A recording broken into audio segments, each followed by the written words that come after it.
Next Level Sports welcomes you to the following presentation of the Simulation Football League.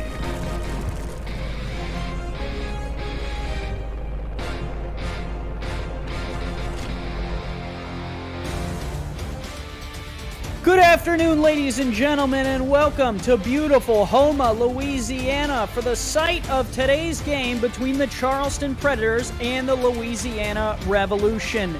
It is a beautiful 78 degrees, 33,000 people, the population of Houma, and just about all of them feel like they're in Stack Up Stadium today for this quarterfinal matchup. Good afternoon, I'm Andy Hamilton. Joining me in the booth here at Stack Up Stadium is Wade Phillips. Wade, quite the matchup between two playoff teams trying to punch their ticket to the semifinals and meet Baltimore. Indeed it is, and it's going to be a great matchup between two excellent defenses, and it'll be quite a little bit of a rubber match from earlier this season when Louisiana beat Charleston 15-0. So it'll be interesting to see if Charleston maybe can come up with a game plan that really maybe fixes the problems that they saw earlier in the season.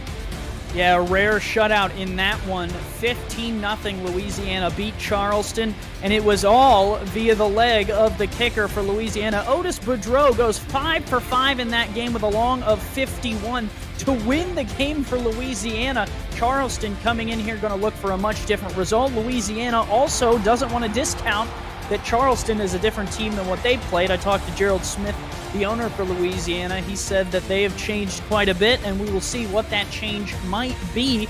Louisiana, kind of a rushing team. They're going to face one of the better rushing defenses in the league in Charleston, and it should be quite the battle, Wade, and I'm looking forward to this one.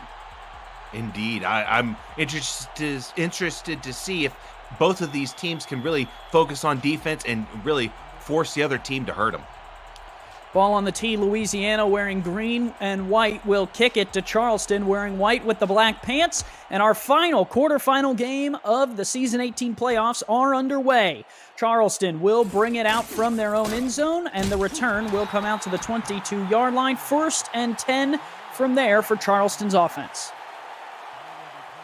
It'll be a matchup to see if Charleston can get going early and often running and try to beat this Louisiana defense. They don't want to force it into the air on offense, but Louisiana definitely wants to force that air pass. Kentez Johnson, one of the quarterbacks in the league that is better at protecting the football, but he did throw one interception the last time these two teams met. He'll throw on 1st down and has a completion for 7 yards right across the middle there to start this game off.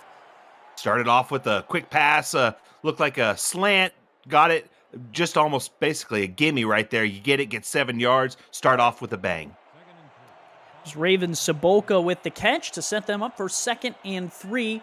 This Charleston offense trying to move the ball on a very tough Louisiana defense as well. They have 3 really good linebackers. Here is the first run. It is to Keith Swearingen, and he will pick up a yard, setting him up for 3rd and 2. Great job by Even Arthur filling that gap and getting the stop to only limit them to a 1-yard run right there. Great job. And the line and linebacker shifted and looked like they were going to break through and get a 1st down. Split pro look here out of Charleston. 4-3 out of Louisiana from the 31. They'll give it right up the middle. Swearingen fumbles the football, and Louisiana will recover. Late flag for the late hit.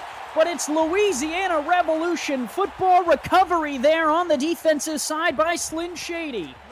An absolutely heartbreaking fumble right there. And looks like, the late hit, but it's not going to matter.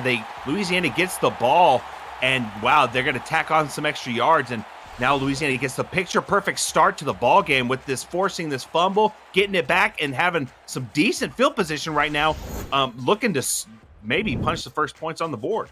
4th fumble of the season for Keith Swearingen goes to Louisiana, and the Revolution are in really good field position to try and break the touchdownless streak between these two teams when facing one another. 1st and 10 from the 14. Utah going to fire across the middle, and that one's offline, incomplete.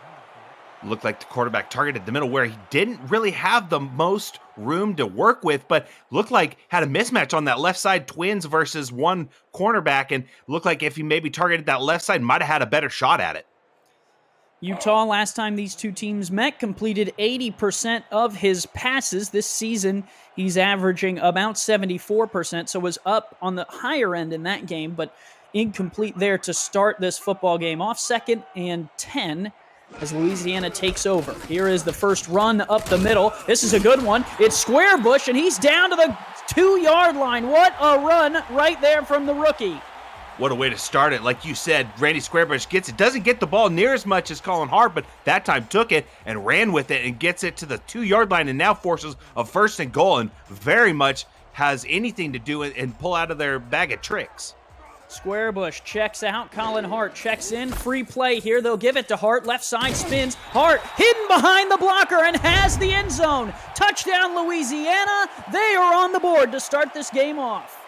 They took the free play, and then it was the Thunder and Lightning matchup between the running backs. That time Colin Hart took it, found a great hole, followed his blockers perfectly, and then picked the hole and just saunters into the end zone. Touchdown. Colin Hart and Randy Squarebush, the pairing for this Louisiana backfield. Not to forget the fullback Cameron Collier, who leads the way for those two, but it was the pair that led Louisiana to the first touchdown between these two teams now in just the 5th quarter of action between them, and Louisiana capitalizes off of the fumble from Keith Swearingen. It was Blake Craze that forced it. It was Slyn Shady that fell on top of it, and Louisiana takes that turnover and turns it into 7 points for the Revolution. So it's a perfect start if they really want to force them into the pass right now. Louisiana gets that takeaway, ends up scoring after the takeaway, and now Charleston has to really get something going because they don't want another instance of a 15-0 shutout. Yeah, it was all Louisiana the last time these two teams met. 15 points going to the Revolution, all via field goal, 5 of them.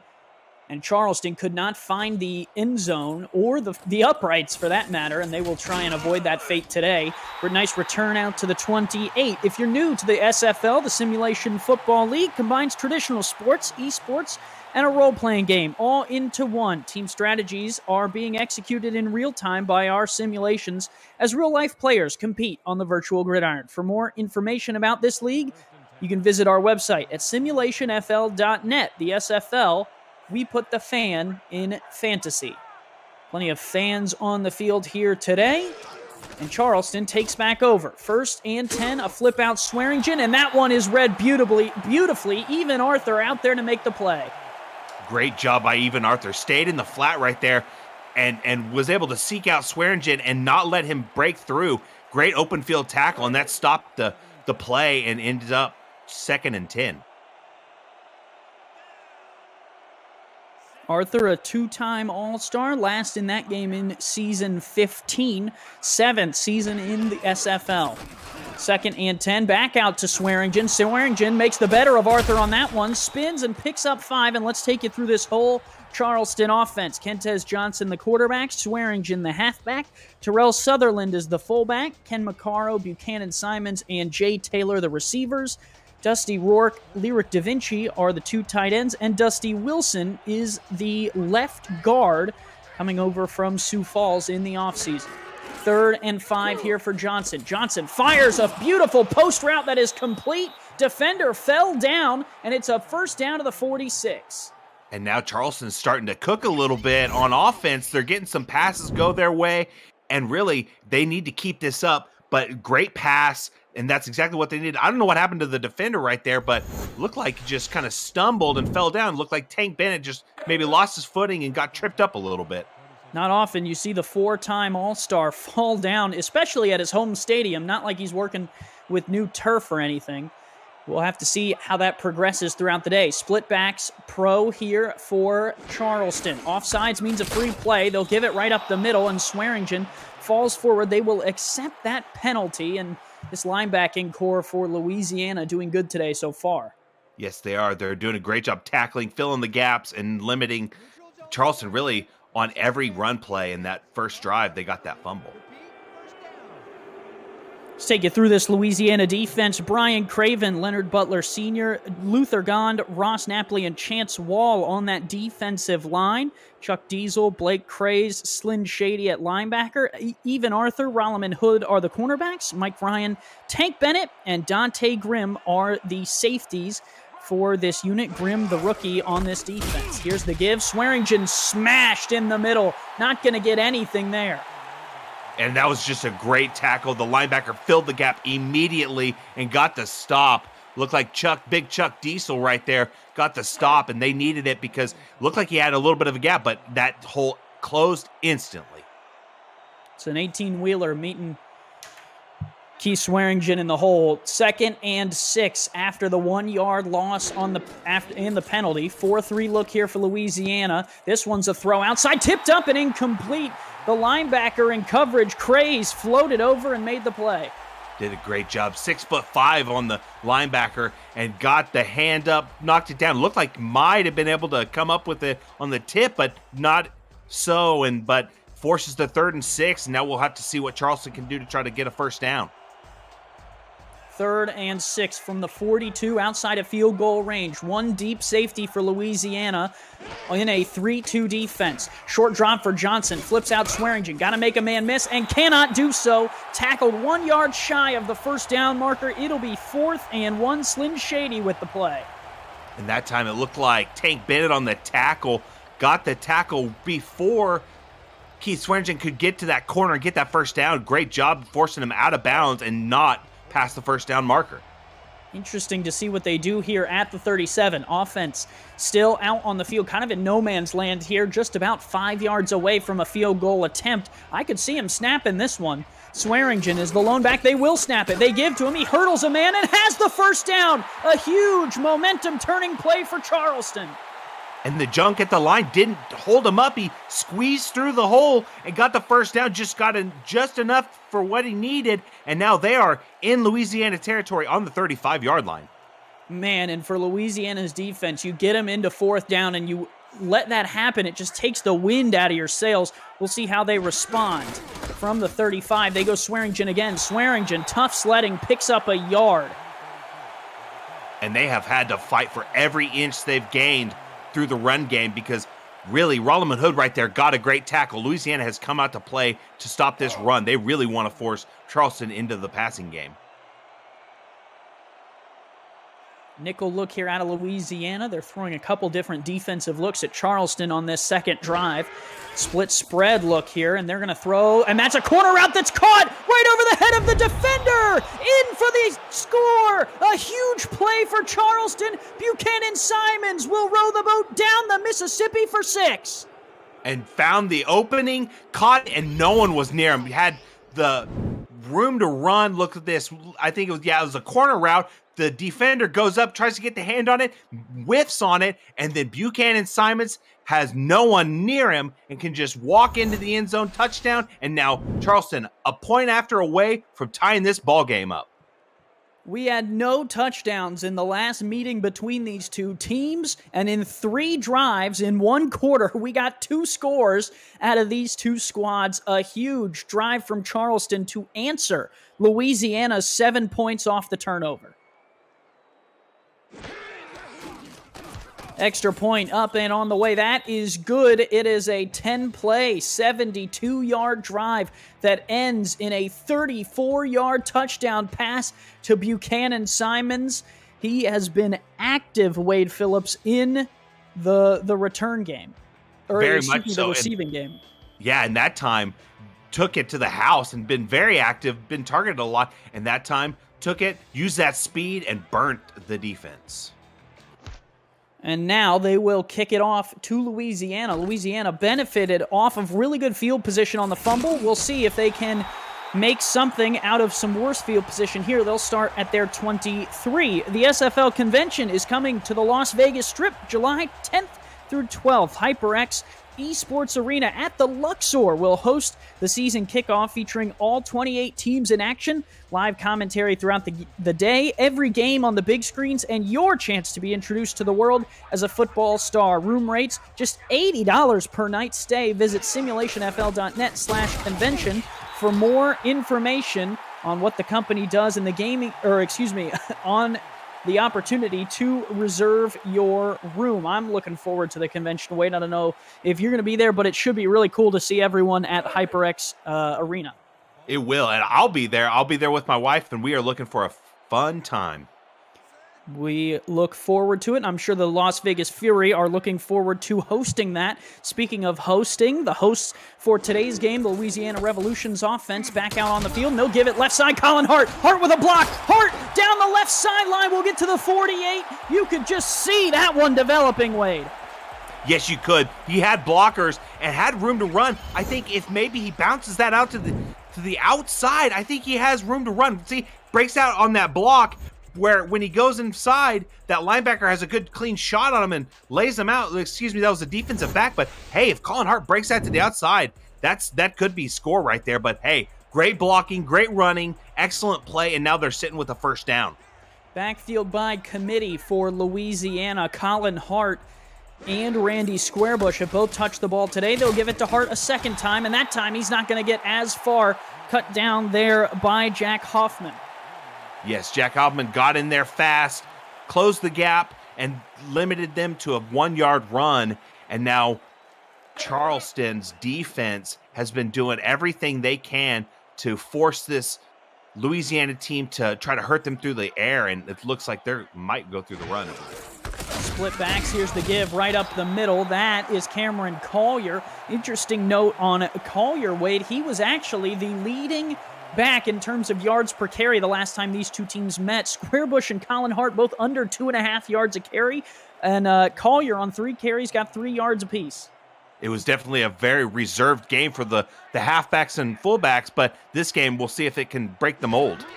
They're going to have to on 3rd and 7. They'll throw outside. That's caught turning upfield and will not get to the first down marker. Tackled out of bounds, a yard shy, and Louisiana has a choice now to make it their 49. Charleston with the big stop. They needed that. Definitely got it, and now possibly forcing the punt on midfield. I mean, it could go either way, honestly. Walter Malinishin, I believe it. Nope, excuse me. The offense came back out. I saw Malinishin walking out at a moment's notice, but they pull the offense back out. 4th and a yard from the 49 on their own side of the half-field stripe. 2 in the backfield. That's Colin Hart along with Collier, and they will burn a timeout. They do not have the gusto to snap it on 4th down. Ooh, and we'll see if that maybe hurts them later on in this half, because all timeouts are precious, especially early on, or excuse me, later on. But now they take it with 3 minutes left in the first. But I mean, it's worth it if they jump. But I mean, that's such a tough play to do. But I mean, it didn't work that time. Head coach Gerald Smith electing to try and pull Charleston off sides. It was Jacob Clear on the Charleston side who was willing to take the snap on 4th down, and they picked it up, and that led to their touchdown, and now Charleston will get the ball back. Punt from Malinishin is away, and Kentez Johnson, the offense, will get the ball back. Oh, flattened at the 13. What a pop. The gunner got there just right. Bang, bang, when he caught the punt, and then that's a really dangerous play for the punt returner, because if you get hit that, just get popped right there, there's a good chance you fumble that ball. Kentez Johnson leads this offense back out. He's 5 of 6 today. The former Houston Hyena now playing in Predators. Black, red, and white. Will hand it off right up the middle, and Swearingen only to the line of scrimmage, nothing more. He met Chance Wall right there, and it's hard to run through a wall. Indeed, unless you're, the Kool-Aid man. That's about the only time I can think of when you blow through a wall. But that time, the defense shifted perfectly and stopped the play. And it was Keith Swearingen saying, oh no, when he went down right at the line of scrimmage, was not able to burst through the wall. Split pro look here again from Charleston. We've seen this a couple times today. They go Swearingen again, and yet again piled up at the line of scrimmage, not able to get much more than that. That time it was Luther Gond. That time, yeah, you said it. Luther Gond got there, stopped him, held him up, and then the rest of the defense blew him up and stopped him for no gain. And Charleston definitely probably going to go through the air right here. We'll see if they can complete the pass. 3rd and need all 10. Gun, straight open look, 3-2 look here out of Louisiana's defense. 2 linebackers, they'll blitz one of them. Pressure coming, Johnson floats and throws, and it's incomplete. In and out of the hands of Jay Taylor. The secondary holds true for the Revolution. And the ball hawk Mike Ryan that time broke up the pass, got there right in time to force the incompletion. Maybe they heard footsteps on that play, but either way, incompletion, and now 4th down. They will have to send it back to the Louisiana Revolution offense, and they have had one really good drive with short field position, and when they had their backs up against their own end zone, kind of stalled out there at midfield. We'll have to see if the field position will be good here. The punter, Cody Murphy, stands in his own end zone here at Stack Up Stadium. Louisiana will set up for the return. This kick will go to the 49 and will be returned out to the 46. And Tommy Utah will lead this Revolution offense back out. Let's take you through the full complement of weapons for Utah. He's got Colin Hart and Squarebush trading duties at halfback, Cameron Collier at fullback, Chase Earl, Adam Banks, and B.E. Robo at the receiver spots, and Garrison Blue, the big tight end, along with arguably their most important weapon, Otis Boudreau, the kicker, number 19, who was 5 for 5 last time these two teams met, and he's made 1 extra point today. Here is the give, left side, that's Colin Hart, and Hart cut down for a loss. These running backs, Wade, are having rough sledding today.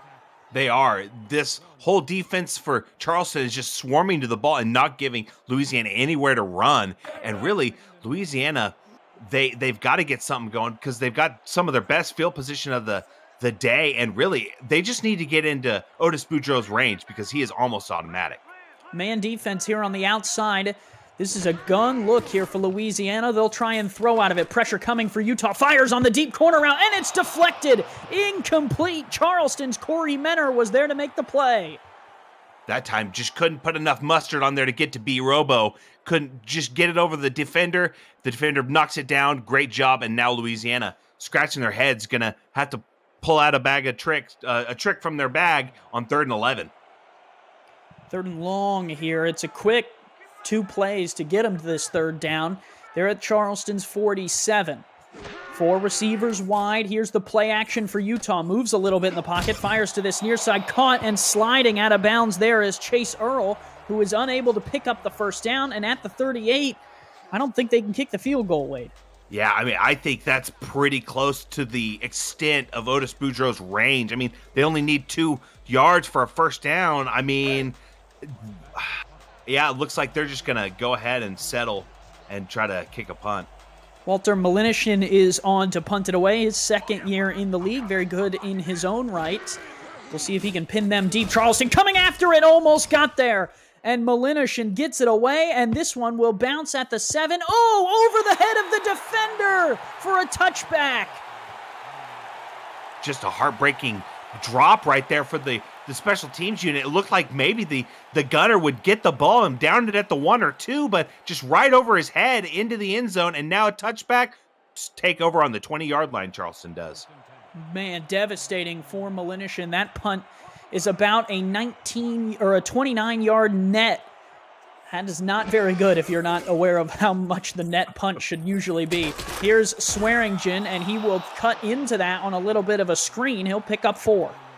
And it's really going to be interesting to watch how Louisiana uses Colin Hart and Randy Squarebush the rest of the game, because in that first drive they had, it was a nice little mix of both the running backs to get them into pay dirt. And really, it started off with that pretty long run by Squarebush, ended up by the touchdown by Hart. Was the 11th touch of the game for Keith Swearingen. Gotta wonder if he might tire out. Here is Johnson on a 5-step drop, will fire deep down the middle of the field, tipped up and incomplete. Oh man, we've seen a couple tip catches in this quarterfinal. Mike Ryan got hands to that one, and it almost floated over to Lyric Da Vinci. Yeah, and I just had shades of a few games we've seen earlier in this season where a play just like that ended up as a touchdown, where the ball goes up and then that receiver just snatches it out of the air and takes it to the house. Split pro look on 3rd and 5 from their own 25-yard line. Johnson, another deep drop, will fire into this outside. It's caught. That is 1st down yardage and that is good enough to move the chains, and it's Ken Maccaro with his first grab of the day. Kentez Johnson has just been just lighting it up all over the field today and has been having a great game. But really, they need more of that because so far, Louisiana has done a great job stopping the run. Johnson, 5 of 8, 71 yards, says Mark Lopez and Liam Crowder, and that will take us to the end of the first quarter. This is the Simulation Football League presented by APM Music on Next Level Sports. Don't go anywhere.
Back here in Houma, Louisiana, Andy Hamilton along with Wade Phillips, Mark Lopez and Liam Crowder in the stats truck for us, and a 1st and 10 for Charleston. They give it to Swearingen, who reroutes himself to the outside and picks up 4. And Wade, this stats for Swearingen not necessarily showing a ton of yardage, but he is making an impact. He is. He's been pretty efficient, and really, when you have to account for him, that takes away someone that can cover maybe a receiver or a tight end, so it really opens up your playbook a little bit. Spread look here again, 3-3 look out of Louisiana. Here is the throw, and that's a little bit offline. Yeah, it looks like that was probably a miscommunication, maybe looking for a different route by the receiver or just what happened, but yeah, that was just off target and kind of a poor throw. Yeah, the one thing that we can say about Kentez, though, he's gone quite a while without throwing an interception. He may not always hit his target, Wade, but he's pretty good at not hitting the defense. Indeed, yeah, he knows when to throw it away, honestly. This is a spread look here against a nickel, and here is Johnson, who will fire out to Swearingen. Swearingen will not get there, well short of the sticks. It'll be 4th down. Yeah, it forces the 4th down, and really that was perfectly what Louisiana needed. They needed to stop them, and now they get the ball back theoretically with plenty of time to put some more points on the board. Yeah, and Wade, the feeling in the stadium is almost a little tense. You just don't really know who's in control of this one yet, right? It felt like Louisiana had the momentum with the fumble and the touchdown, and then Charleston drives down the field and kind of takes that air out of the sails of the Revolution, and now it's kind of anyone's game still. Absolutely, and it kind of deflated them a little bit to start off strong, getting the fumble, then converting with the touchdown on offense. Then Charleston comes right back and answers with a touchdown of their own, and then, yeah, like you said, just kind of deflates them, takes the air out of them a little bit, and now it's going to be interesting to see which team kind of gets that momentum on their side and really see if it carries them to the end. Louisiana's offense, 4 throws, 7 carries. We'll see as Tommy Utah adjusts the play at the line, what the move might be for the Revolution to start this drive off. They'll throw. And Utah going to take a shot down the field, is offline there on the go route, was trying to find Chase Earl for the second time today. And Chase might have heard some footsteps right there. It looked like a Charleston defender was coming hard, coming at him. So maybe he just kind of gets the gator arms a little bit and drops that ball. Some footsteps in the area, force 2nd and 10, and now Louisiana will pile everyone in on the offensive line. Two backs in the backfield. That is Squarebush, who has checked into the game. They're flanking Cameron Collier. They'll give it to Collier up the middle, and Collier will find a little bit of room right up the middle of the field, and that is a nice carry up to the 43-yard line, and that is going to be real close. Excuse me, that was Squarebush there. Yeah, and Squarebush took it, got some room to run that time, and takes it down to the Louisiana 43, 3rd and inches, and that's definitely, now it looks like they're going power I, so maybe just force it down their throat again. Hart in the backfield behind Collier. They'll give it to Hart, and Hart not going to get there. It'll force a 4th and 1, a huge play, and very interesting there. Wade, from the coaching staff, they pull Randy Squarebush, the power back, off the field on a single yard to gain and can't pick up the first down. Yeah, just a little bit odd, but they thought they might be able to get it. But yeah, like you said, they take out the power back and put in the finesse back, and it just doesn't pay off for them. Punt is away from Malinishin, and this one will be returned from the 16-yard line out to the 20, and Charleston's offense gets the ball back. They've thrown the ball 10 times, and they have ran the ball 11 times, so pretty balanced there for the Predators so far. Yeah, and it really keeps Louisiana's defense off balance. If the offense can stay balanced, because then they can't tee off on one thing, maybe look for something they see in the offensive game plan, but no, it's been very balanced. 3 in the backfield here. Then Charleston will throw the screen out to Swearingen. Off this right side, Swearingen will pick up 9. A nice reception, and that's a good play there for the Preds. They needed it. He catches it, explodes forward for 9 yards, and that really sets them up in a good position. 2nd and 1 really opens up their playbook for them, and really they're in decent field position. They can just, if they can get a couple runs here and there, a couple passes, they're in good position. 2 in the backfield again. Swearingen with Sutherland in front will follow him up the hole, and that is good for first down yardage out to the 34. And the blocking right there really sprung them to get that first down. They needed every hat on. The defenders got them, and then Swearingen was able to just kind of surge forward and get that first down. Set them up here at the 34-yard line. New set of downs. They're moving the ball down the field via the run game. That's something that's important for these two teams to try and establish, is a little bit of run. Here's Johnson, who's chased down, tries to throw to Sutherland. Oh, man, Louisiana would have loved to get their mitts around that one.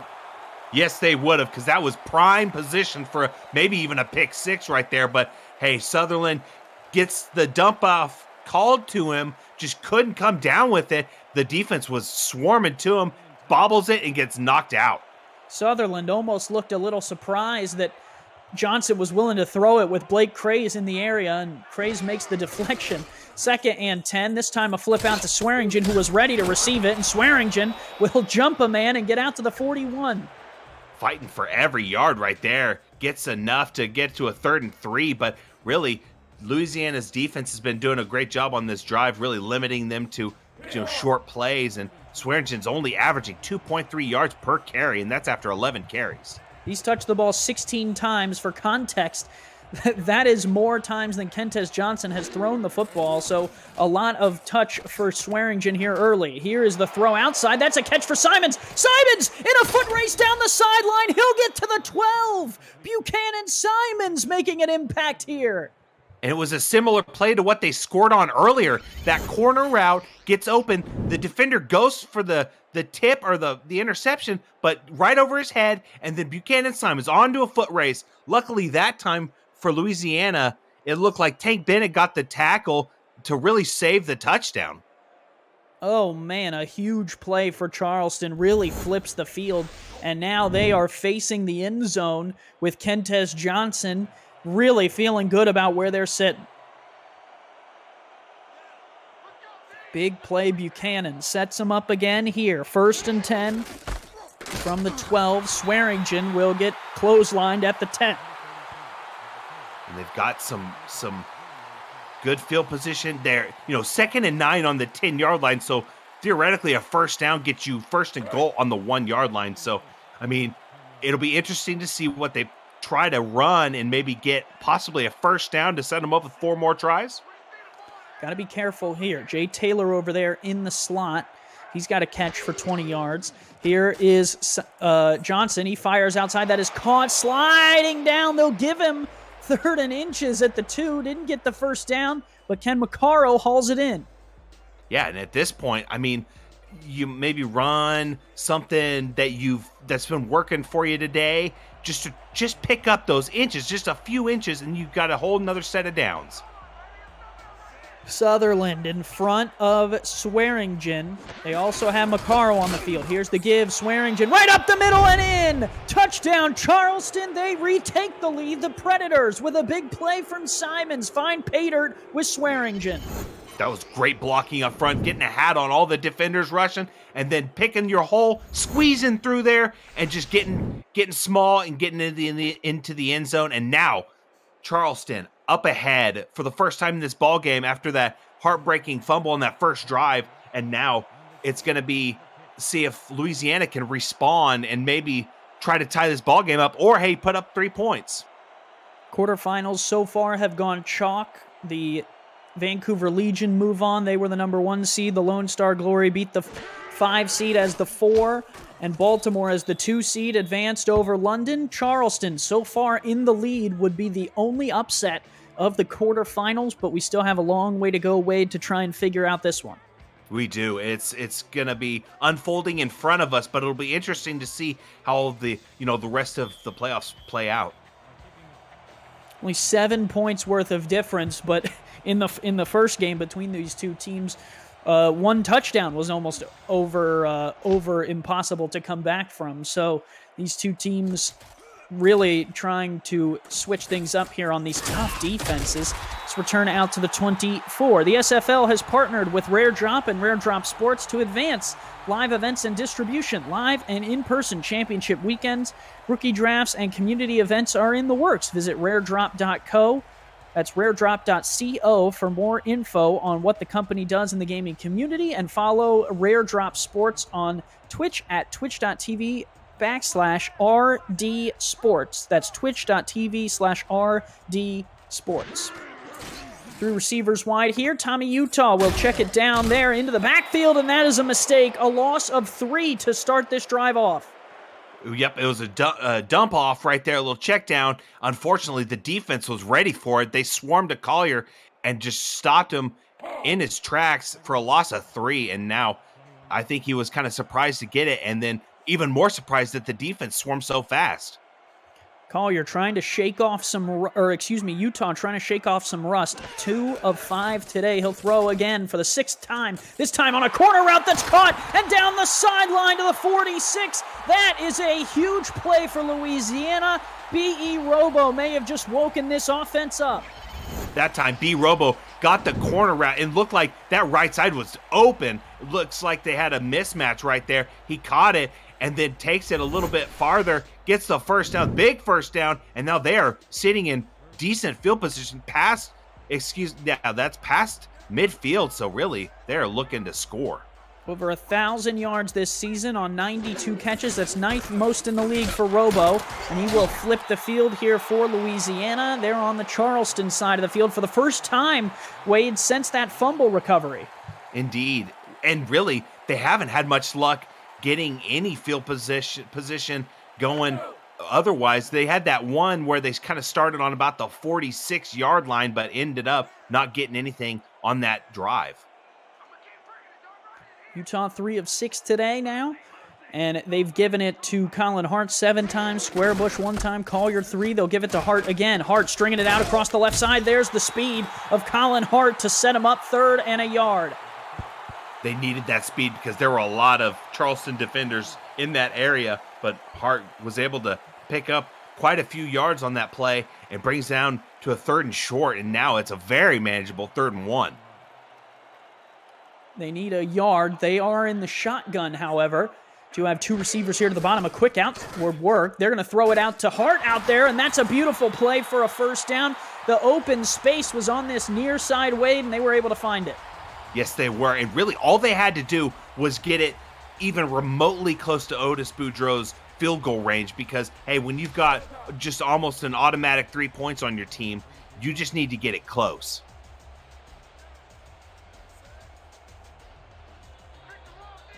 Long drive here for Louisiana, and they will throw again. Here's Utah on the go route. This one's tipped up, bobbled, and incomplete. Charleston almost had half their defense have a shot at it, but they couldn't bring it down. Just couldn't quite secure the ball. It looked like it was tipped about by 4 players right there. I think it ended up being 3 players that ultimately got their hands on the ball, but could have been a very disastrous play for Louisiana, but luckily just incomplete. 2nd and 10 here from the 32. Strong-eyed Twins formation. And they will hand it off here. Off this right side goes Colin Hart. Hart with some good blocks. Hart, one man to beat to get to the end zone. He will not break that tackle, but he does rumble down to the 3. And that was Corey Menner right there on the touchdown-saving tackle. The cornerback had to get a trailing start behind Colin Hart, but that time was able to use those burners and bring him down.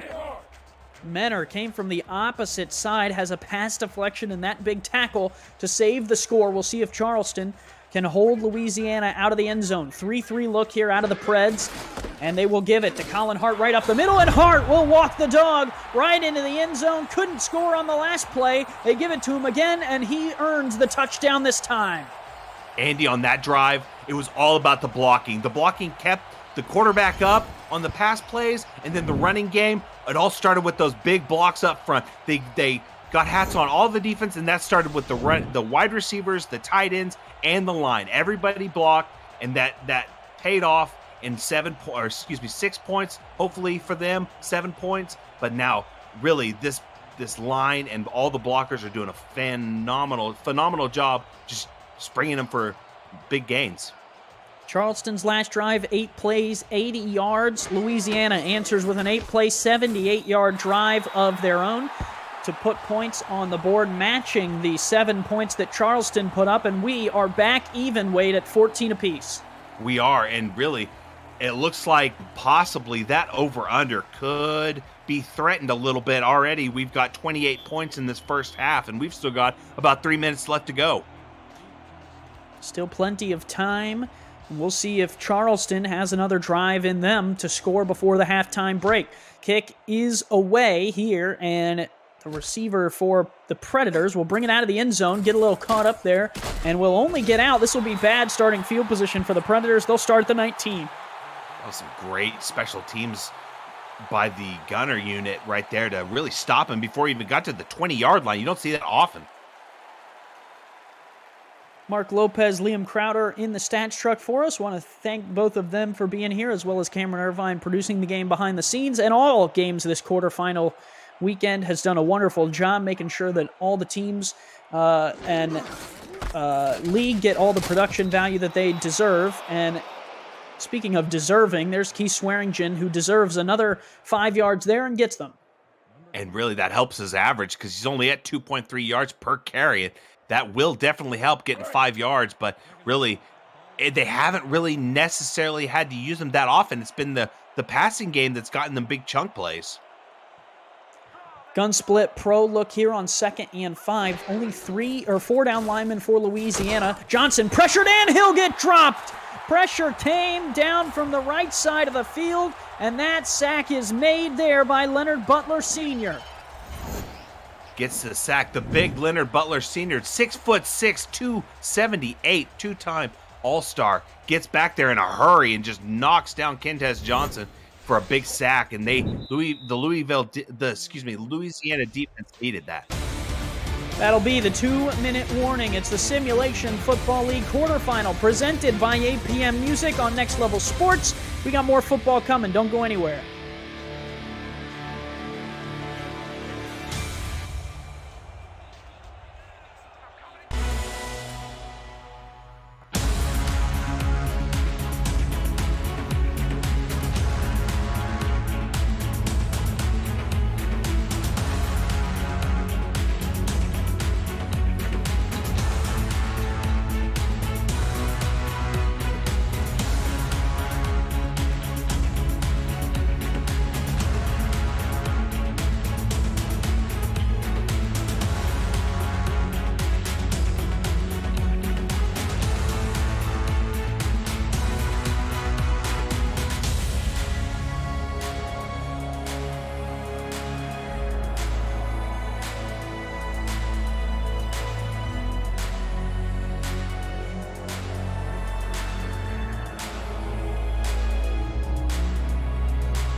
Back here in Houma, Louisiana, 14 apiece between these two teams, and a third down for Charleston. Pressure coming, and a deep shot is caught! Oh, Buchanan Simons, have a day!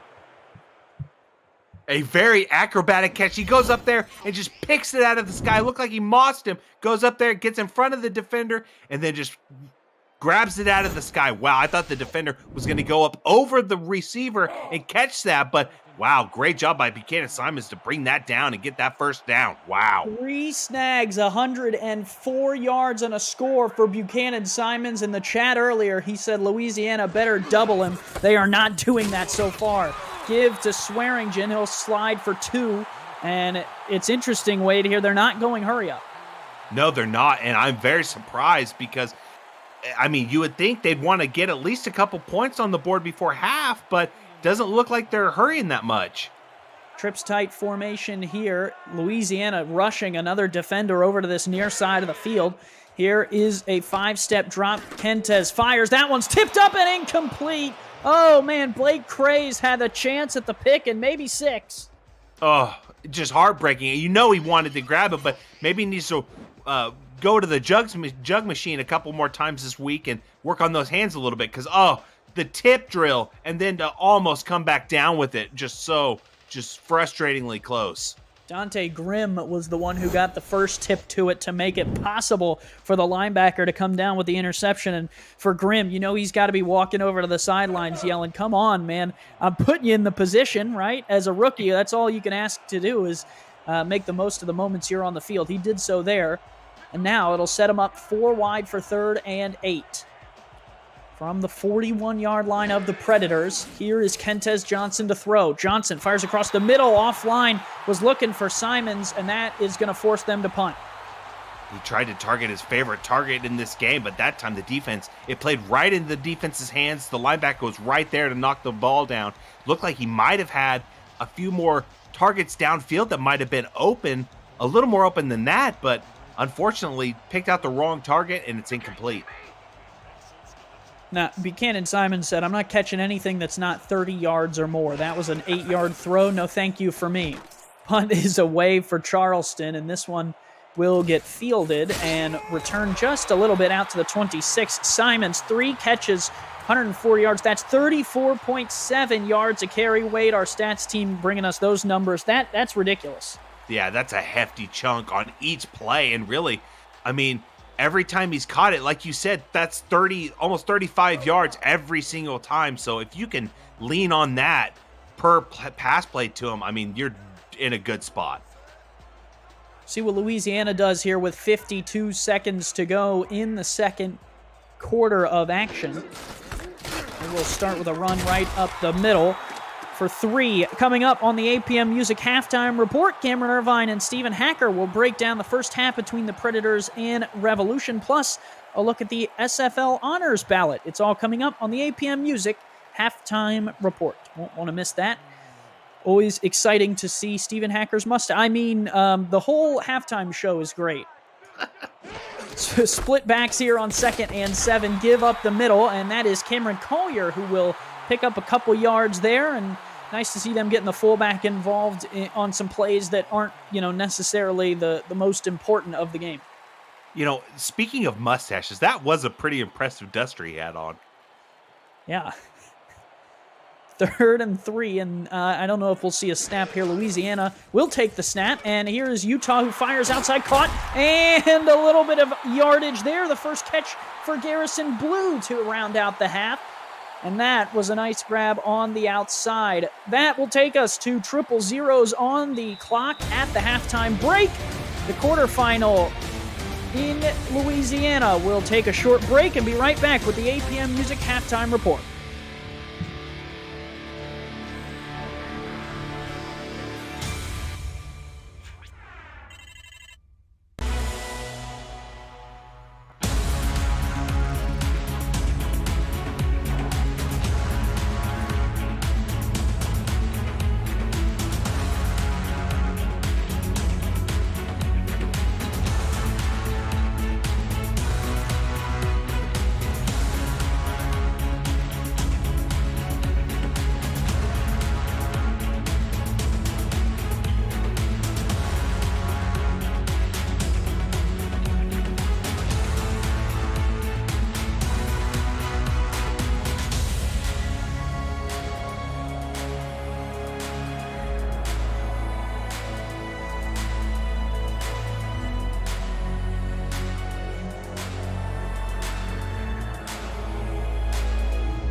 And welcome to the APM Music Halftime Report. Oh my gosh, I am gone. Along with Stephen Hacker, I am Cameron Irvine. Hey, I made it. Back here at the SFL studios. Hacker's mustache eliminated me from this broadcast. 14-14. What a great first half, Stephen. A total opposite of what we saw in the first game. And both Louisiana and Charleston have come to play. It's been very exciting. What's been your takeaway from the first half? Well, I thought both defenses were really prepared. I thought, Blake Craze has been a defensive standout in this game, but really I've seen good coverage on both sides. Corey Minter's made a couple of really nice plays in the secondary for Charleston. So I feel like both of these teams were very well prepared. Looking at the three-headed monster out of Louisiana, the only running back not getting over 3 yards of carry right now is Cameron Collier, the fullback. Randy Squarebush with his one carry got 12 yards. Colin Hart's averaging 6.1 yards a carry. So I think Louisiana is doing exactly what they wanted to do, trying to run the ball. But they got to find some better windows to throw to. Tommy Utah's taken a couple of chances, and I think it hasn't paid off for him as well. But on the other side of the ball for Charleston, Keith Swearingen's having a really hard time getting going, and that's mainly due to the front seven for Louisiana stepping up, playing very well in the run game. But Buchanan Simon's 100 yards in the first half, just balling out early for Charleston, keeping them in this ball game. Simons has been outstanding, and they've really done a nice job with Buchanan developing him over his career. Spent a lot of time in Charleston, and we got a tie ball game. It's going to be interesting in the second half. Pretty even game. Hack, not too much to say bad about either team. It's been a really nice job by both units. We have reached the point of the season, Stephen, where we are talking end of season honors. And the SFL honors this season will be Thursday, May the 12th, so coming up pretty soon. And we don't have time to go over all of the categories, but do have some time to go over some of the more interesting ones. Let's take a look at the MVP ballot. Tom Pepper of Vancouver, Jack Wigmore of Baltimore, Charlie Beletsky in Florida, Josh Rowe, Houston, Otis Boudreau, yes, a kicker on the MVP ballot. He set the league record for most field goals made and attempted, for that matter, in a season, and was a big part of Louisiana's offense this season. Who sticks out to you, Hack? Who's got your vote?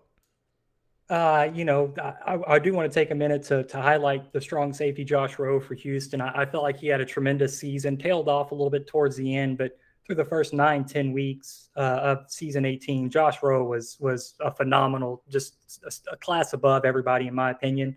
Late in the season, he kind of tailed off. I think the two quarterbacks up top, Wigmore and Pepper, very, very solid choices. But, I wonder if the community may feel like those two in particular get a lot of love. I mean, I think the dark horse right now, it has to be between Charlie Beletsky and Otis Boudreau, two fan favorites.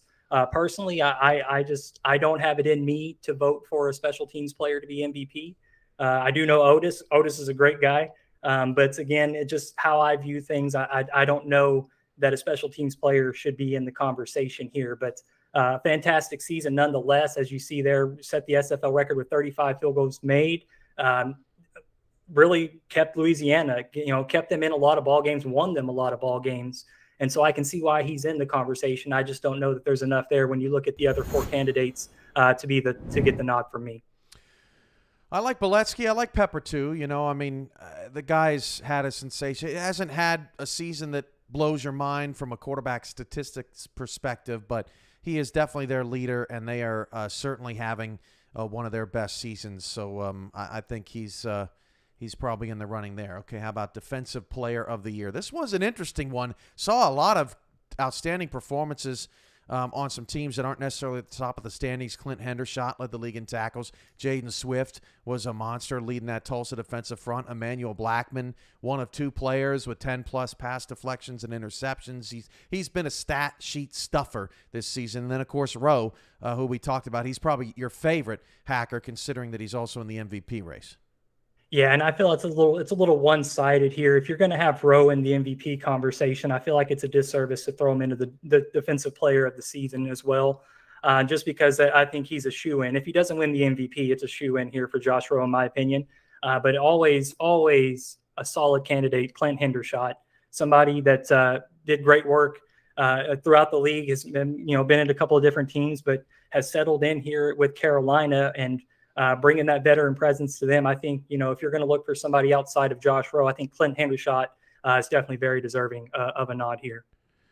All right, how about look at the offensive rookie of the year? Had some couple great candidates. Scar Patterson in San Diego lit up the scoreboard. San Diego was down a bunch, and Scar Patterson never let a game go this season. He had some dynamic weapons. Liam Hammer, Gunnar Lewis for San Diego. Shane Kaufman led all receivers in yardage. It was a kind of a quiet year for rookie wide receivers. Then the conversation and debate, Hack. GP Wells and Brad Jones. My money's on GP.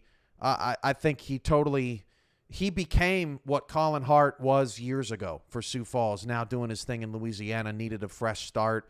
But GP, I mean, talk about a franchise changer. Yeah, 3 seasons ago, during the kind of the peak of Colin Hart and Sioux Falls, I would always say that he was different. He was a different kind of running back. And some of that shine or that luster wore off a little bit over the last couple of seasons, and GP Wells kind of revitalized that look for Sioux Falls. And I feel like, it could be a night and day kind of story between him, GP Wells and Brad Jones. What do you prefer your running back to do? Because if you want a kind of a ground and pound, somebody that's going to do the work with his feet, making dynamic moves, I think Brad Jones is a fantastic option there. But I think in terms of volume difference maker for your team, GP Wells absolutely handled the rock for Sioux Falls and was the reason why their offense was as successful as they were. We had some record-setting units this season as well, Hacker. These are some things that our casual fans sitting at home watching our games right now may not have realized. The Louisiana backfield, first time in league history, 3 different players have averaged over 4 yards a carry. You brought it up earlier in the half, Hack. 2 of them right now are in Hart and Squarebush in this game. The Sioux Falls secondary, a record plus 29 turnover differential. They were a big part of that. And then Jacksonville. This is mine, Steven. This was unbelievable. 9 sacks in 548 dropbacks. And I was going back in a deep dive, Hacker statistics. Nobody's even close ever to that kind of mark. That is a sensational job by the Jacksonville offensive line, which has a ton of great players on it.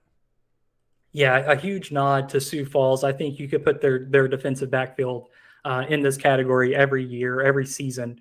Sioux Falls has always had a game-changing defense, but somebody not on the list here that through my course, broadcasting throughout the course of the season, I felt like Florida Storm's offensive line should maybe just get a quiet nod here as when they're pulling game, when they get Valetsky out on those screen passes, it's something special to watch them go. But I had the privilege to watch a couple of Jacksonville games as well, and their offensive line, like you said, no sacks, keeping Marcus Dunhill, their quarterback, clean. That's a recipe to help you win a lot of games. And they're another team that turned around their season, had a really good season 18, and a lot of that is due to the work done by the offensive linemen in the trenches. Shout out Ben Jackson, our Vandalay mighty coaching staff over in Florida. That you're right, Stephen. That run game was really fun to watch in Florida. They really did some different stuff there. Looked pretty good. Unfortunately, no longer in the playoffs. Finally, most improved team. We saw some teams turn it around this season. Tulsa 2-10 to 7-5. Sioux Falls 3-9 to 7-5. Same thing with DC. Who really caught your attention this season? Tulsa, easily. No discredit to DC or Sioux Falls here, but I think DC and Sioux Falls again, and now I feel like I'm taking a shot at Tulsa, but DC and Sioux Falls have had success in their history. And I think a lot of the coaching staffs, the owners' circles, were aware of that. And so, we all go through down seasons. Look at Arizona, a team that nobody disrespects their coaching staff. Nobody discredits what they do. But some teams, it's just not your season, right? But Tulsa was one of those teams that didn't get a lot of respect from the community nor other coaching staffs. Nobody was really talking about Tulsa. And the fact that they were able to turn it around, come into this season, and force the community to acknowledge their presence, I think Tulsa wins that by a landslide. They were also top 5 active locker room this season, along with Fort Worth and a few others. SFL honors Thursday, May 12th, coming up in about 11 days. Right now, Charleston 14, Louisiana 14. Andy and Wade back with you for the second half. This should be a great finish to our quarterfinal weekend. The winner goes to Baltimore next week in the semifinals. Hack and I will be back here for postgame. This has been the APM Music Halftime Report. We'll see you after the break.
Back here in Houma, Louisiana, Andy Hamilton along with Wade Phillips for the second half of today's quarterfinal game. Baltimore waits at home to see who will come visit them, either Charleston or Louisiana.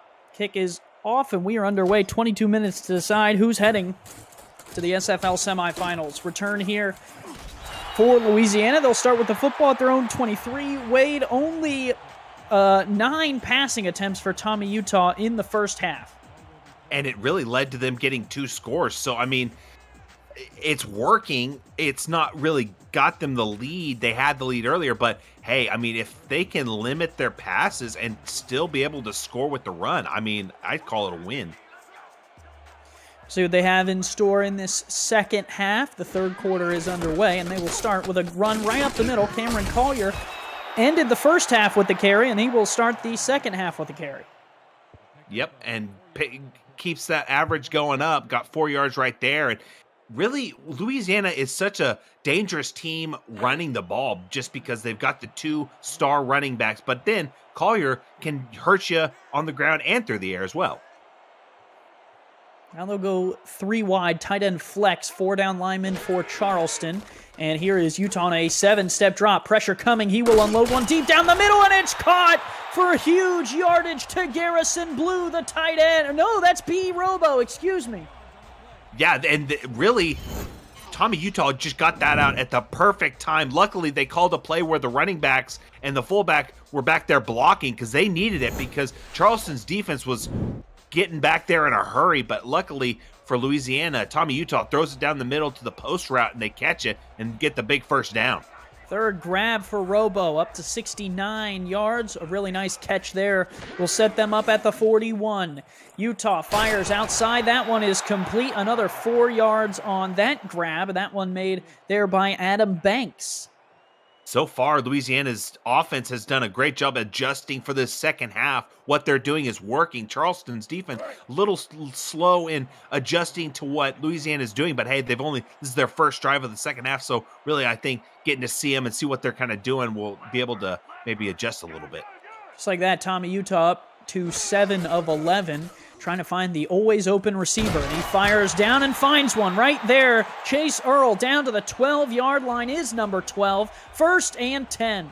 Threads the needle to Chase Earl. Really had to, because there were 3 Charleston defenders in the area. Really, Chase Earl catches it and stays strong and picks up a few extra yards on the contact and carrying some defenders to pick up that first down and put them on the Charleston 12.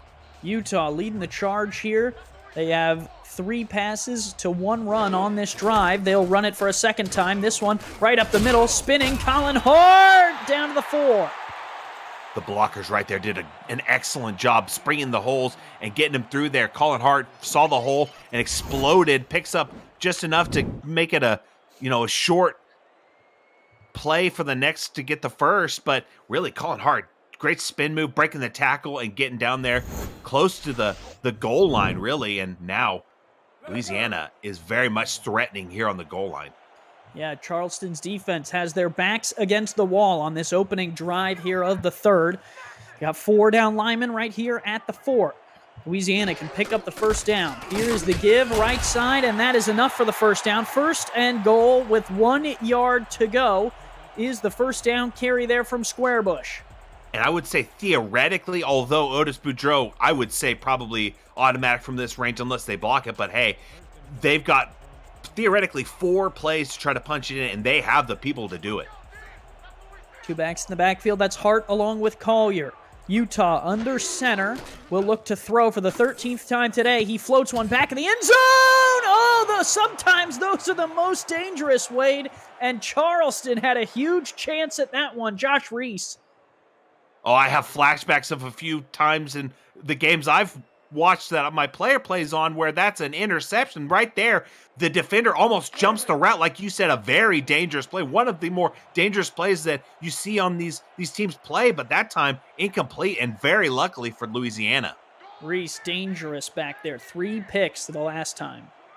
2 backs in the backfield, split back. Give right side. No, not going to happen on that one. Charleston was ready for the run from Squarebush up the middle. Jack Hoffman meets him in the hole.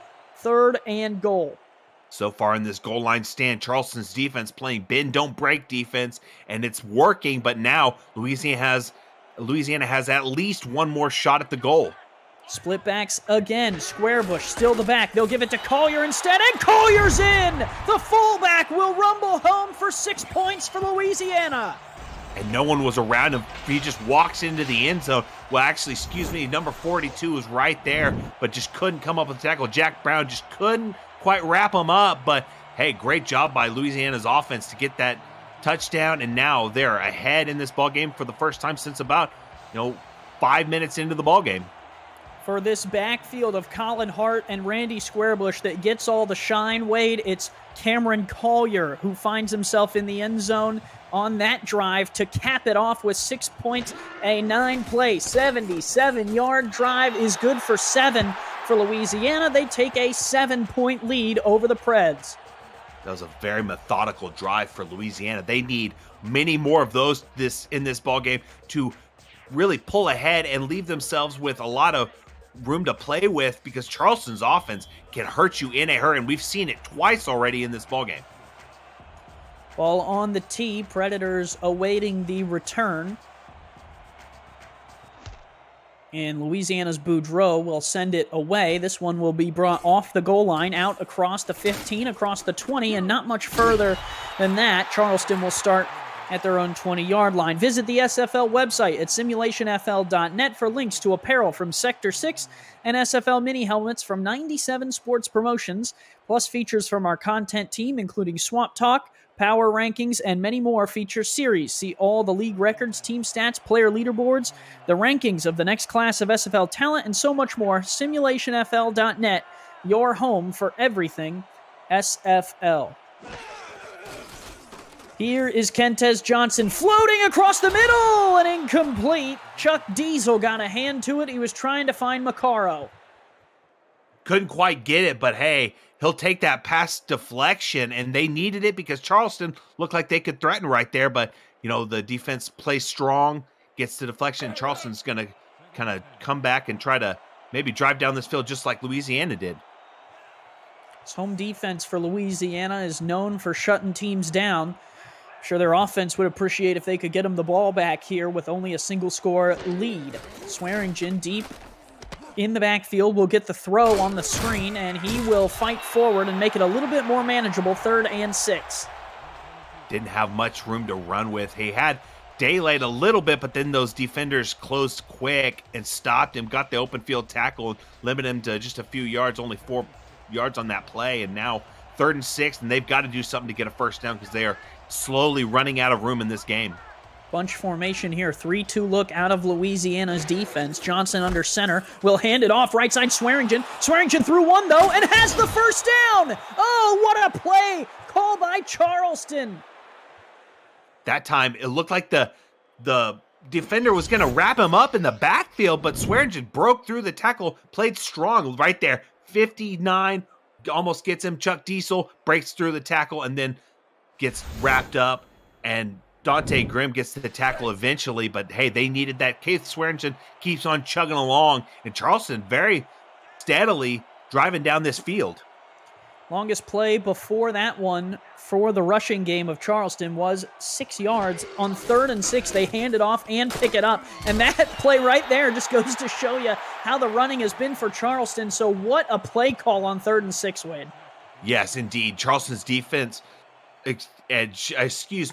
offense didn't have anywhere to run right there, and Louisiana's defense blew it up in the backfield, loss of 4, and really, we've seen that happen. There's been the breaks, but then more times than not, they get stopped. Heavy formation here, 2nd and 14. Johnson to throw. Will flip out to Terrell Sutherland out of the backfield, and Sutherland gets a little bit back of what they lost on the last play. 3rd and 11, though, coming up. Got a little bit back, but it's going to be a tall task on 3rd and 11, deep in your own territory. Really, Charleston has to get something that picks up a first down because Louisiana, I can guarantee, is chomping at the bit if they get the ball back this close to good territory. Kentez Johnson completing 61% of his passes. Will spread 5 wide here, alone in the shotgun on 3rd and 11. Louisiana will throw the pressure, and it's picked off down the middle of the field. And a return down the left-hand sideline goes Tank Bennett. 10, 5, Bennett for 6. Touchdown, Louisiana. Wow. Just when we thought Charleston would drive down the field a little bit more, Louisiana jumps the pass. Right there, Tank Bennett uses all 6'4" of that frame and jumps this route. We're about to see it. The pass right there, and then just goes right up, steals it away, and then whoop, spin move, gets more, and then gets pick 6. And now Louisiana in the driver's seat in this ball game, and Charleston has to come up with something. They've got to play turnover-proof offense, and they have to get stops the rest of the game because they are slowly running out of time. It had been 15 quarters since Kentez Johnson had thrown his last interception. He throws one to Tank Bennett, and Tank has enough gas in the tank to get to the end zone and force a 2-score lead as Boudreau adds the extra point. It's now 28-14, and Wade, that is a huge margin in a game like this. It is. 2 scores is very deadly in the playoffs, especially against a Louisiana team that just absolutely flies around in the defensive backfield and makes plays just like that. And anytime you test them over the top, they can hurt you just by taking it back for 6, just like we saw. It's going to be a uphill battle, but Charleston is not going to say die. Return here for the Predators will come out. Oh, redirected. Hold on. And Jay Taylor up on his feet at the 27 finally gets wrapped up. Thought he might squeak through there and bust a big one, but unfortunately got wrapped up by Louisiana's special teams unit. Never know when those big ones might be coming, and that will set them up 1st and 10 at the 27, and Kentez Johnson in this offense will walk right back out onto the field. That's the toughest part about a pick 6 is the offense has to face their fears and walk right back out against the defense. 2 in the backfield here, and they'll start with Keith Swearingen up the middle. He's not going to go very far. No, didn't go very far at all. The Louisiana defense did a great job swarming to the ball and knocking down that average for Keith Swearingen to 2.1 yards per carry. And it's not going to help that they can't get anything going on the run game, so they have to, force the pass. And really, Quintez Johnson's been doing a great job so far in this season, not turning it over. But at some point, that's gotta end. 4 receivers wide here, bunched to the top of the formation for Johnson. Short drop, quick throw across the middle, one-handed catch. He almost put it right into the arm of Buchanan Simons. Yeah, that was kind of a dirty play right there. Just like caught it one-handed. Didn't think he'd really go for it, but he just nonchalantly just throws out a hand, brings it down, and almost gets the first down. Sometimes all you need is one hand, Wade, and that's all that Simons needed to make that catch. 3rd and a yard now. Johnson to throw, will fire across the middle. Macaro used both hands on that one and has the first down yardage to the 44. And they needed that. They needed the first down. They get it, and really, they can keep driving if they can just stay a little more balanced and not have to lean all the way on their passing game, because if they do, that plays right into Louisiana's hands. Now they're going to go heavy again. 2 backs in the backfield along with Swearingen. Single receiver to the top is Macaro. They'll throw out of it, out to Swearingen, and Swearingen dropped in the backfield. Even Arthur has read that one pretty good today. Even Arthur read it perfectly and then swarmed to the ball and just squared up and brought him down. Great open field tackle, and they needed that. Louisiana's defense has been doing a great job open field tackling today, and it's really paid off for them. Split pro look against a 4-3 for Louisiana. They'll give it to Swearingen up the middle. Saw Fred Green in the chat. Wade, he said he wants to join this league. Well, the SFL's minor league, SFLM, is how you, Fred Green, and the rest of you viewing the game can get involved in the action. Create a player today and get on the field to begin your professional football journey through our website at simulationfl.net. The minor league season continues this Friday, but it's not too late to get involved. There's still 2 months to get your player ready for the next rookie draft in June, the SFL, where the viewers are the superstars. Speaking of superstars, Johnson, a deep shot there to Buchanan Simons for more yardage. Simons will not say no. And Buchanan Simons is having an absolute day today. I mean, that's up there over the century mark in receiving yards. Right there, the post route gets completed, and then just a huge chunk of yards gets picked up, and now looking at a 1st and 10 on the Louisiana 36. 135 yards out of Quintez Johnson's 216 today. That's a huge percentage.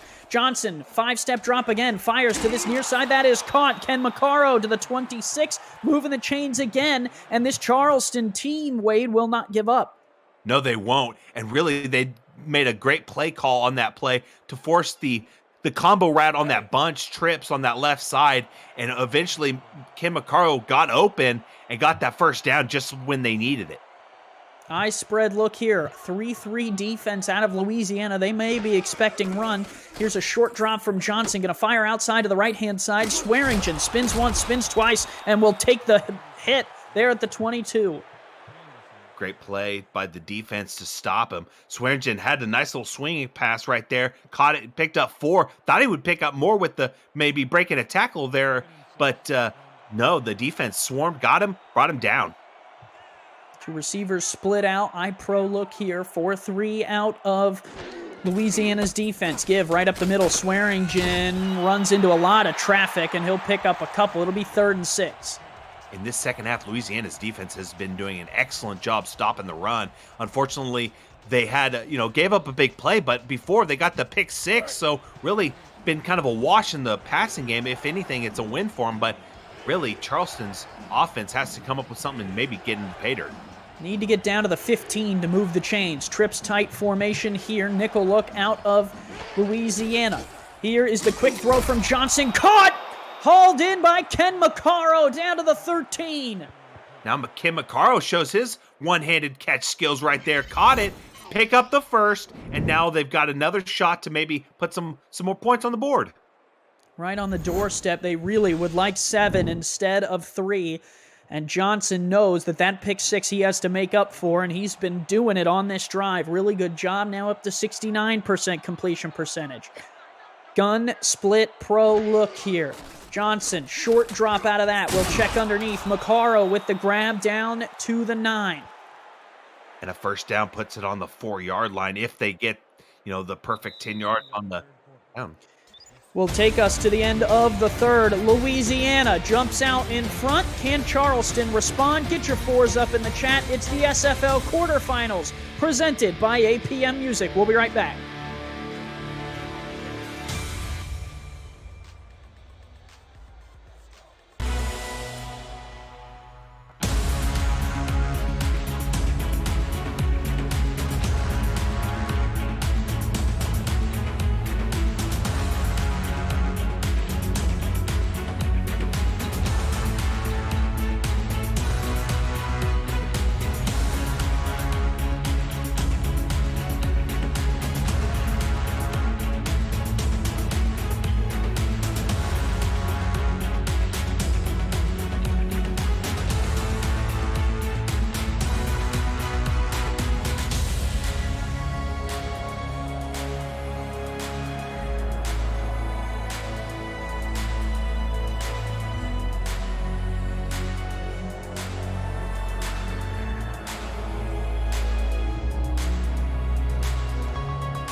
Back here in Stack Up Stadium, 11 minutes to decide who will be going to the SFL semifinals and playing the Baltimore Vultures for a spot in the championship.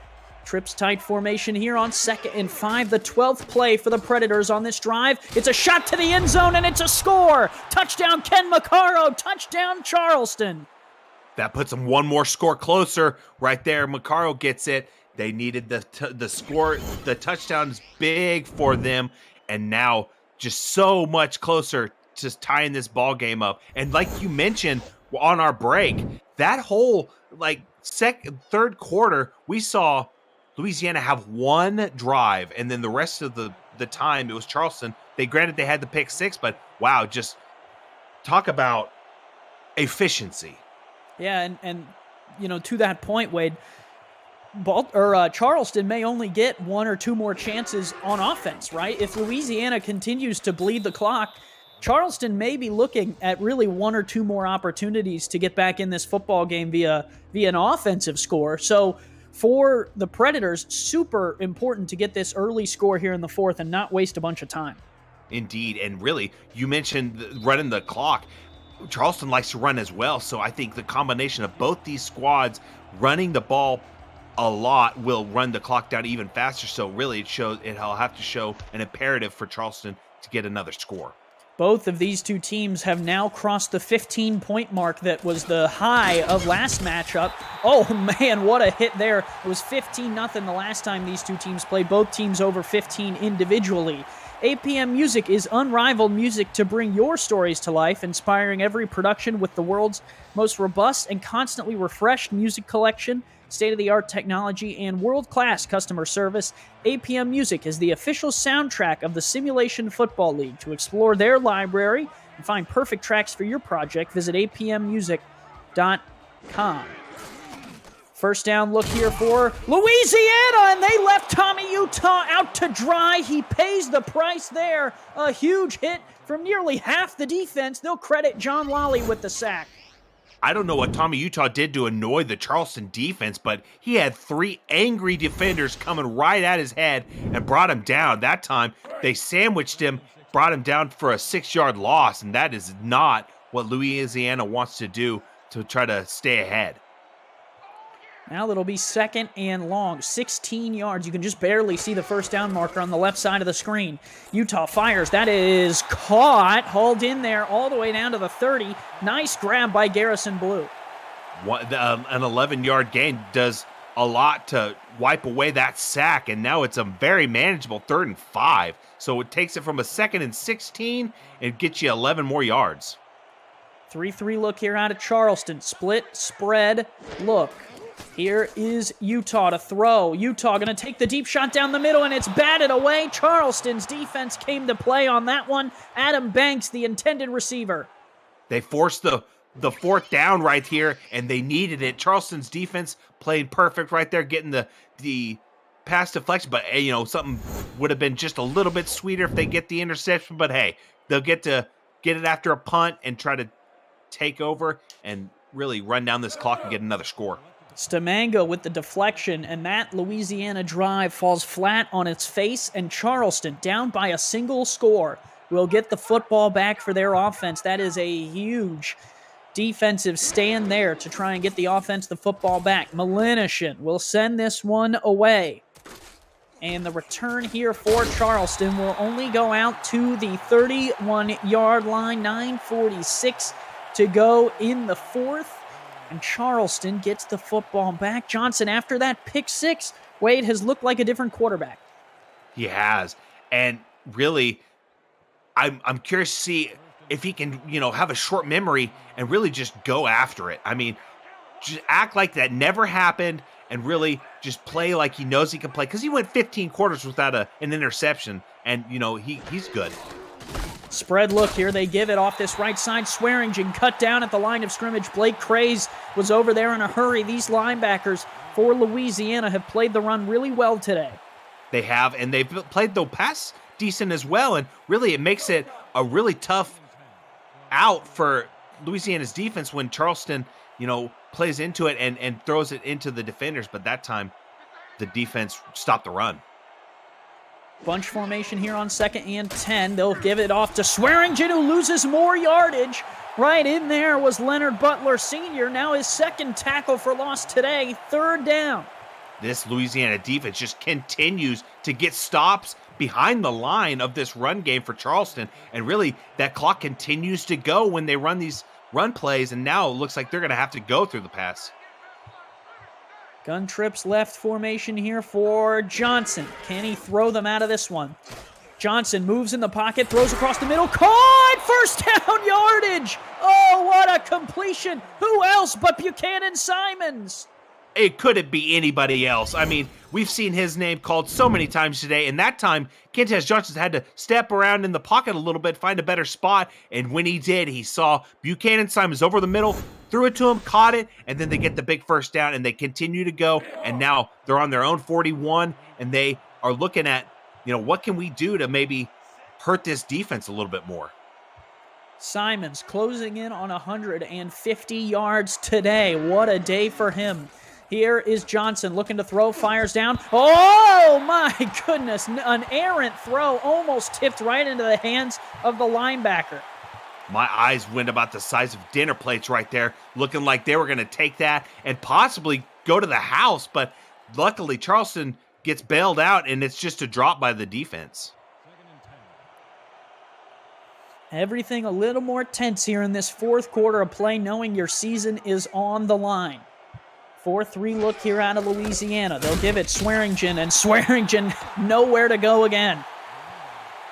And that's Chuck Diesel's 9th tackle today, and really that's been the story of the game. Louisiana's defense has been phenomenal against the run today. Charleston has just not been able to do much at all, but Swearingen's been able to hurt him a bit here and there, but not consistently like they would like. 5 wide gun look here for Kentez Johnson. He's completed 69.7% of his passes, and he'll throw again. Pressure coming. He fires on the deep corner route, and it's incomplete. Macaro was the man, and the one he was trying to hit against Mike Ryan, and Ryan able to make the play. Very brave targeting Mike Ryan's side of the field. That time it was incomplete. It looked like Kim Macaro might get up there and post him up and catch that, but Mike Ryan's too good. Knocks that down. And that will force a punt here out of Charleston. They will have to kick it back to Louisiana with about 7 minutes, 40 seconds to go. Louisiana will set up for the return. They won't come after this one. Kick is away, and fair catch called for at the Louisiana 26-yard line. The Revolution, the ball back. Yeah, they get the ball back. We didn't think they'd, get it very many times in this second half, this fourth quarter, but they have this second time, and we'll see if maybe this drive is a little better than their last drive. Tommy Utah has thrown the ball 15 times today. 11 carries for Hart, 3 for Squarebush, 7 for Cameron Collier. That has been the offense here today. Utah in the shotgun will look to throw here. 16th time today, he fires across the middle. That is complete. 4 first down yardage to the 39-yard line. Just the third catch for Chase Earl. And Chase Earl is very strong over the middle. Caught that and knew he was going to get smashed, but did it, caught it anyways, and stayed strong. And now they're in a better position, and Louisiana just continues to plug away and just kind of eat this clock up.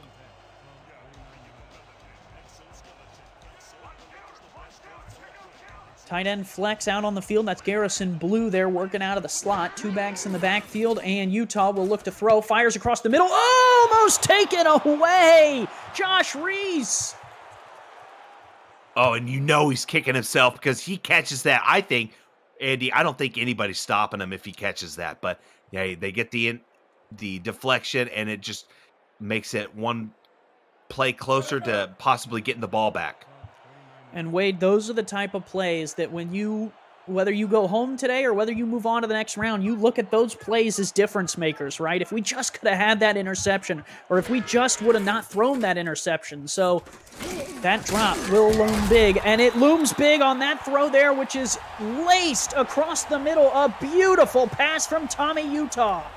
An absolute dart found its way to the intended target for a completion. But like you said, you have to think back if they, whatever happens at the end, you've got to look at that like, man, that was a turning point, because if we come up with that interception, that changes the complexion of the ballgame completely. And Louisiana benefiting off the drop right here. They move the chains and continue the drive. Give right up the middle. Squarebush now down to the 36-yard line. He is fresh, his 4th carry of the game. Yeah, only 4 carries so far, but hey, he's been able to do some work each time he carries it and has a pretty hefty average. But, I'd like to see him maybe use him a little more and use that power because he's been able to break off some chunk yards. 2nd and 3 yards to go. We'll line up almost everyone on the line. Split backs look here. Garrison Blue, the tight end, out onto the field. Charleston will load the box as well. Give right up the middle. Squarebush a yard shy at the 34. Now, do we see them take out Squarebush and put in Colin Hart again when they're 3rd and 1 like they did earlier in this ballgame? Or do we see them maybe trot out Collier or Squarebush and try to power it down their throat again? It's Squarebush again out on the field. The power back is on this near side. That is Cameron Collier on the far side. Charleston playing more to Collier's side of the field. Utah will give it to Collier. Collier has it in more. Cameron Collier down to the 24-yard line. Yeah, they go power right there. The more powerful back in the fullback right there had a hole, broke a tackle. I thought maybe if he throws out a stiff arm, maybe breaks that tackle, he could be on his way. But great open field tackle by the defense to stop him. And now Colin Hart's back in the ballgame. We'll see what they do right here. Maybe run the ball, run this clock out some more. NFL's Brandon Jacobs from Houma, Louisiana, and Cameron Collier look like Jacobs there on that run, lower in the shoulder and picking up the yardage needed. First down for Utah, who will fire on the corner route. Wide open receiver for 6 for the Revolution. A huge catch by B. Robo for 6 points. And they had to have it. They get it. And now they're in the driver's seat again. Pending the point after they're up 2 scores, Charleston has to respond in a hurry because they're slowly running out of time, and they have to go to the pass. That's like we've said before, Louisiana can play right into that and cause some disruptions. A 6-7 play, 50-yard drive is good, 74-yard drive is good for 6 points there on the 24-yard pass and score. B. Robo with the grab. He now leads all Louisiana receivers with 93 yards and the touchdown, and that will give Louisiana their 2-score lead right back. And that will take us to a short break. The SFL quarterfinals continue after the break right here on Next Level Sports. Don't go anywhere.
Back here in Louisiana, Andy Hamilton along with Wade Phillips, Mark Lopez, and Liam Crowder for the rest of this quarterfinal action. A little over 5 minutes to go here in this one, and the kick will be towards Charleston, now finding themselves back down by 14. Coverage of the Simulation Football League on Next Level Sports continues next Saturday with the semifinals starting at 2:30 Eastern.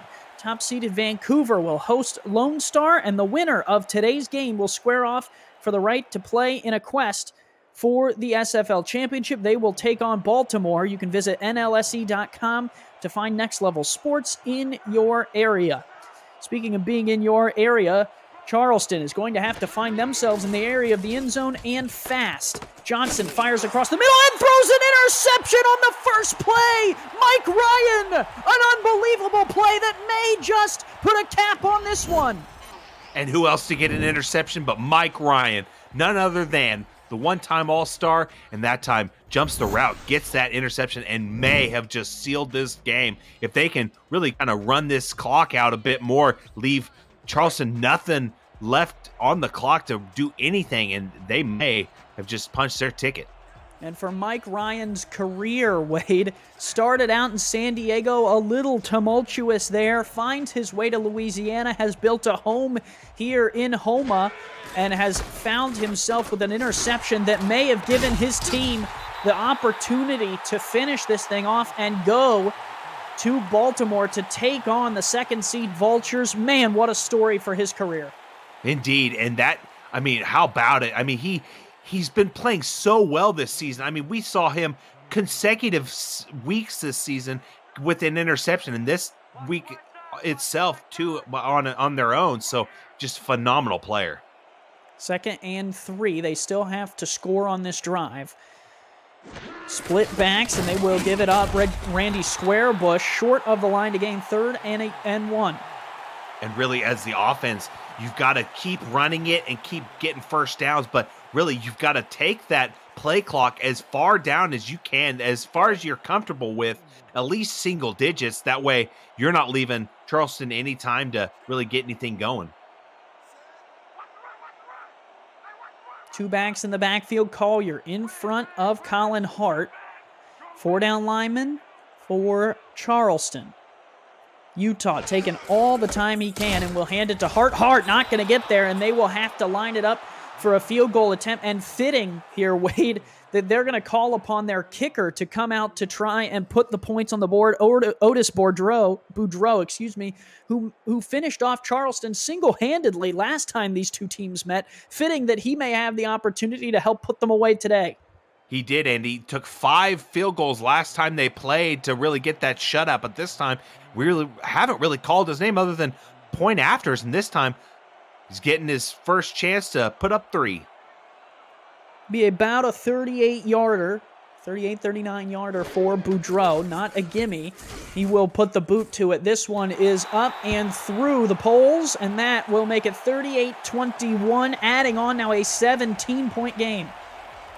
And that really hurts Charleston's chances, because now it takes out the chance of getting, 2 touchdowns plus two-point conversions, and would leave them 1 point shy. So really, to get that 3 points is huge for them, just for later in the game.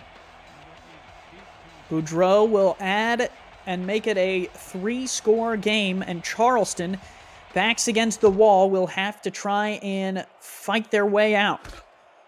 A nice return would help. They will bring it out across the 20 to the 22, and Wade, if you're going to triple Buchanan Simons, if you're Louisiana, now's the time. He's the one that everyone has their eyes on. Indeed, and really they've got to be watching him like a hawk, because he's been hurting them all day. And really, when you torch someone for over 150 yards in a ball game, they've got, like you said, they've got a triple team, double team, anything to slow him down. Bunch formation, single back. Here is Keith Swearingen. Short drop here for Johnson. Will fire out. Swearingen will not even get past the first tackle, and now they'll have to go hurry up.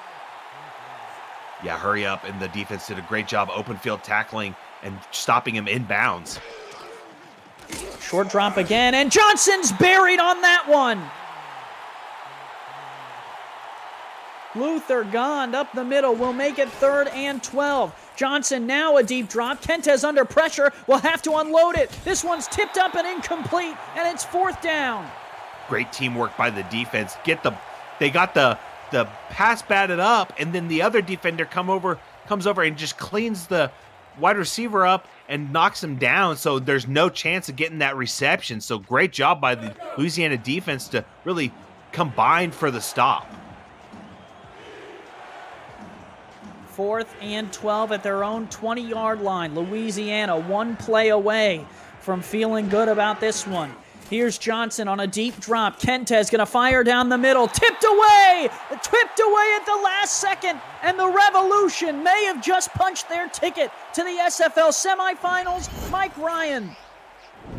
Yeah, Mike Ryan shows up when he needs to. He's been doing it all day right there. No bigger time than right there. He's already has 2 touchdowns. Even takes it out on the umpire. How about that? Just knocking everybody out. And Louisiana, with 2:25 in field goal range, will just have to melt the clock away. They could really ice the cake with a touchdown.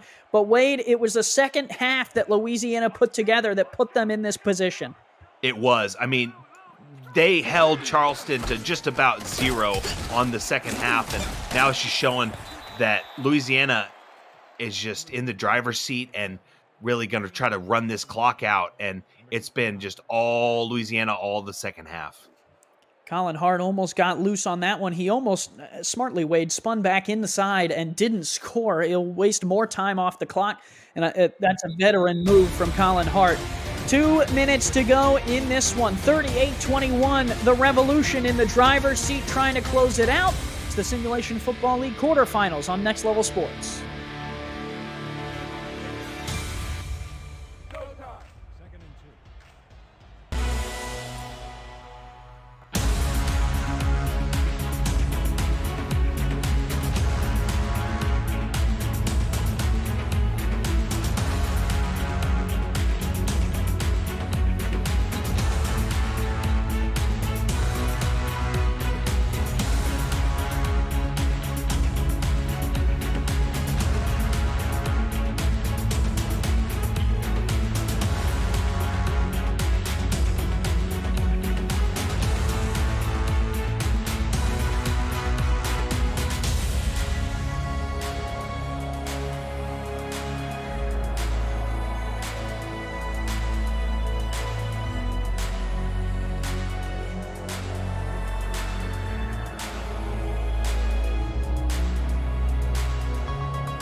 Houma, Louisiana, the site of today's final quarterfinal matchup in the Simulation Football League. I'm Andy Hamilton. Wade Phillips has joined me here today along with Mark Lopez and Liam Crowder.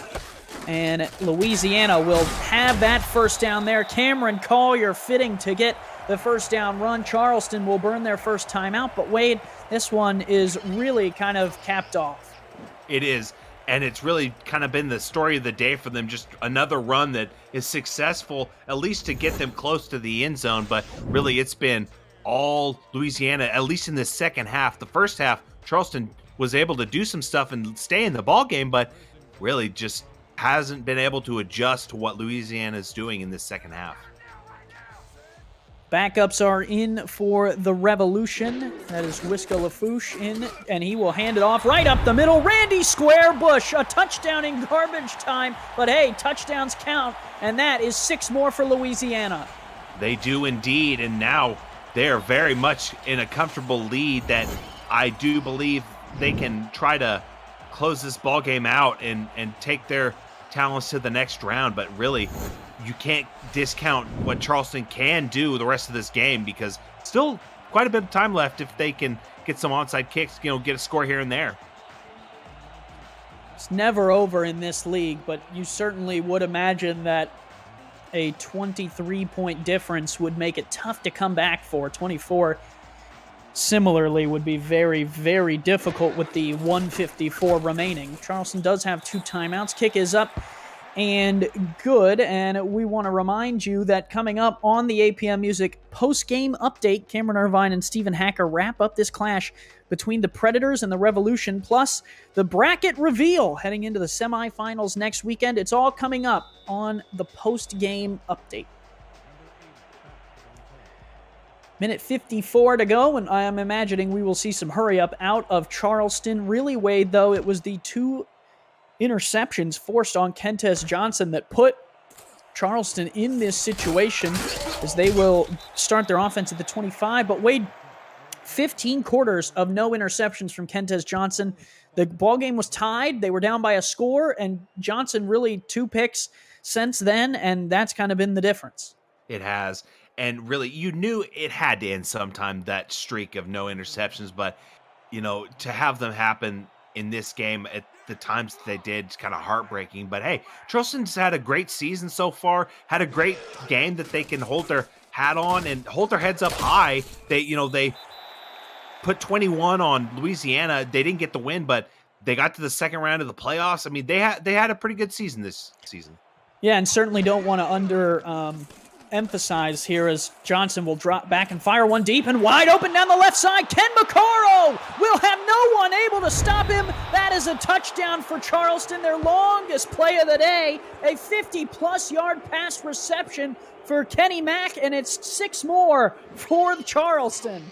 And don't count them out just yet. Like we said, anything can happen in this league. And right there, a big play gets them 6. Hopefully gets them 7 after this point after. But hey, they just need, some onside kicks and to stay in this ball game, and they're doing it. Yeah, backups are in, so that will make it a little bit easier for Charleston. But what I was saying, Wade, was never want to explain how difficult it is to get to this point in the season as a playoff team, and how much harder it is to win these games in the playoffs. It's a testament to a team and a locker room to make it to this point, no matter what the result is. It really is, because that extra point is blocked. Whoa.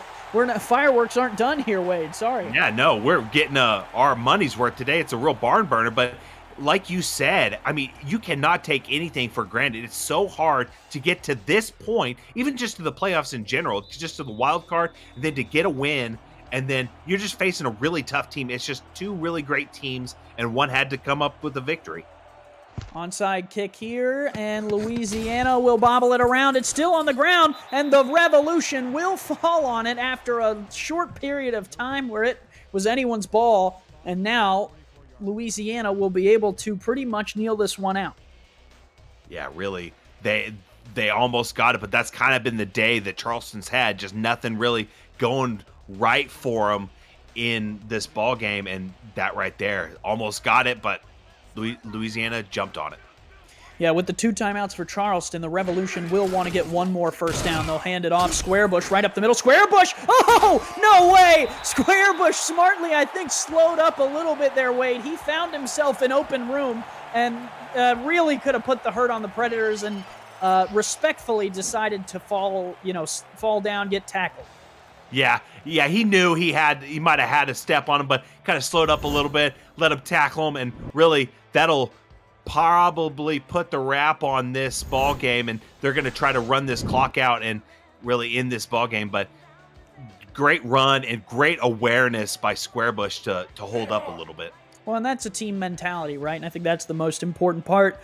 At this stage and at any stage of the SFL season is what's best for the team, right? I think a lot of people in this league, represent individual players, but it's the teams that make up the SFL and the community. And for this Louisiana team to have kind of a second back in the backfield, is a testament to their locker room and being able to trust one another. But also right there, you see Squarebush, the best interest of the team is to slow up, keep the clock moving, force Charleston to use a timeout, and start preparing for Baltimore. You said it perfectly. I mean, it showed some gamesmanship and some class to really hold up and stop himself before he went through the end zone, because, it's just the way they play and unselfish football, because, you get another player that maybe just eyeballing that end zone because they haven't quite got the touches that they want. It really shows a lot of gamesmanship, honestly. So Louisiana will move on. They will head up to Maryland to take on the Baltimore Vultures. And Wade, I'm looking forward to that one. Baltimore scored 43 today. Right. Charleston scores 45. That one might be a barn burner, and we'll see which defense wants to kind of slow the other one up. That will be quite the semifinal. And in the other one, Lone Star and Vancouver both advance as well. So all 4 teams that kind of had the bye week to prepare move forward. And that'll set us up for semifinal weekend. But man, what a quarterfinals! Some battles, some back and forth matchups, and it'll be exciting to see these teams move forward. Indeed, and we were expecting some fireworks in this ballgame, and I like to say, partner, we got them. I mean, because we are actually expecting a well-fought defensive battle, but turns out it devolved into just a shootout. A shootout it was. Louisiana survived longer, and they will head to the Simulation Football League semifinals to take on the Baltimore Vultures. Top teams all advance in the quarterfinals and move forward. The Predators' season falls short here in Louisiana. Wade, it was quite the battle back and forth between these teams. Tommy Utah only throws it 19 times, stays clean, 1 touchdown, no interceptions. It's the rushing yards there for Louisiana that get the job done. 356 total yards. The Revolution played a very clean football game here at home and got the win. They did. They played clean football, and they also played really very balanced football where, their run game almost outpaced their passing game, because they had around 190 yards passing and then 169 yards rushing. So really, it absolutely was all the run game for Louisiana today, and it got them the victory. Charleston, on the other hand, just couldn't quite get over the hump and get a victory. But hey, they played good football, both these teams, and it just ended up Louisiana just took the victory. So Louisiana will take on the Baltimore Vultures. Be interesting to see whether those 2 teams stick with similar game plans that we saw today or mix it up in the semifinal. Louisiana going to have to hit the road for that one. And then Vancouver and Lone Star on the other side. Cameron Irvine on the post-game show with Stephen Hacker will kind of break down those matchups a little bit more. But Wade, today, who would be your player of the game in this one? I'd probably have to say Mike Ryan, honestly. Those 2 interceptions sealed it. And really, without him, maybe, Charleston gets a few more completions. Maybe they get some more points on the board. So I'm going to have to say Mike Ryan's my MVP. I'm going to go with Colin Hart. 14 carries, 82 yards, 2 scores, 1 reception for 7 yards. But I think Tommy Utah played a really good game, didn't do anything they didn't ask him to do, and was able to get the 45-27 victory over the Charleston Predators. Their season comes to a close. Kentez Johnson, a really good day, 340 yards, the 2 interceptions, maybe just the difference. Buchanan Simons really opened it up there, 148 yards on 6 receptions, but kind of slowed down there at the end when they needed him most. The interceptions from Louisiana finishing the thing off. Defense on both sides had room to improve, but wasn't necessarily the worst. Some sacks on both sides of the field, some interceptions on Louisiana's side, and your player of the game is Colin Hart. For Wade Phillips, I'm Andy Hamilton. For Mark Lopez and Liam Crowder in the stats truck, and for Cameron Irvine behind the scenes, I want to thank you all for watching the SFL quarterfinals. We'll see you next round in the semifinals. Stay tuned for the 8 p.m. music post-game update with Cameron Irvine and Stephen Hacker.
Back with your post-game update. Louisiana runs away from Charleston in the fourth quarter and moves on to the semifinals. They'll take on Baltimore. Your thoughts, Hack? Yeah, I thought it was a great game plan from Louisiana. They got really creative with their rushing attack. I think their next week's matchup versus Baltimore, they gave a lot for Baltimore to have to digest.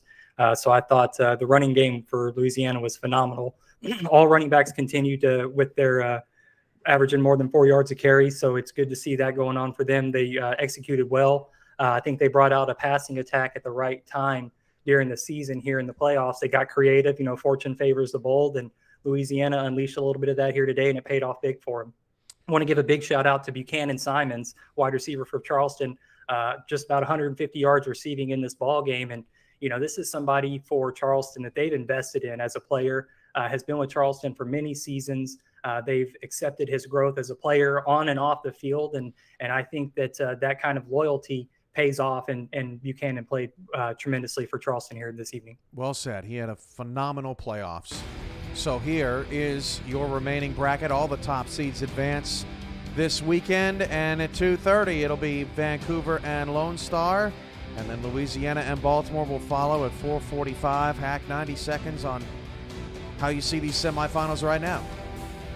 Again, I think if Louisiana can use some of what they did tonight on the ground, they can be successful. I don't think the passing attack was enough to get Baltimore off on its heels. So I think they got to go get a little more creative. They really got to dig deep if they want to get a win at Baltimore. Lone Star Vancouver is a game I'm extremely excited about. I think both of those ownership and coaching groups know each other. So I think that they might be able to pick up on some of the tendencies a little better than some of the other matchups. And so I think that 1-4 game in the semifinals next week is definitely something a very interesting game to watch for sure. We'll see it all unfold next week on Next Level Sports. For Stephen Hacker, I'm Cameron Irvine, and for all of us here at the SFL, we appreciate your fandom, and we'll see you here next Saturday on Next Level Sports. Have a great rest of your weekend, everybody.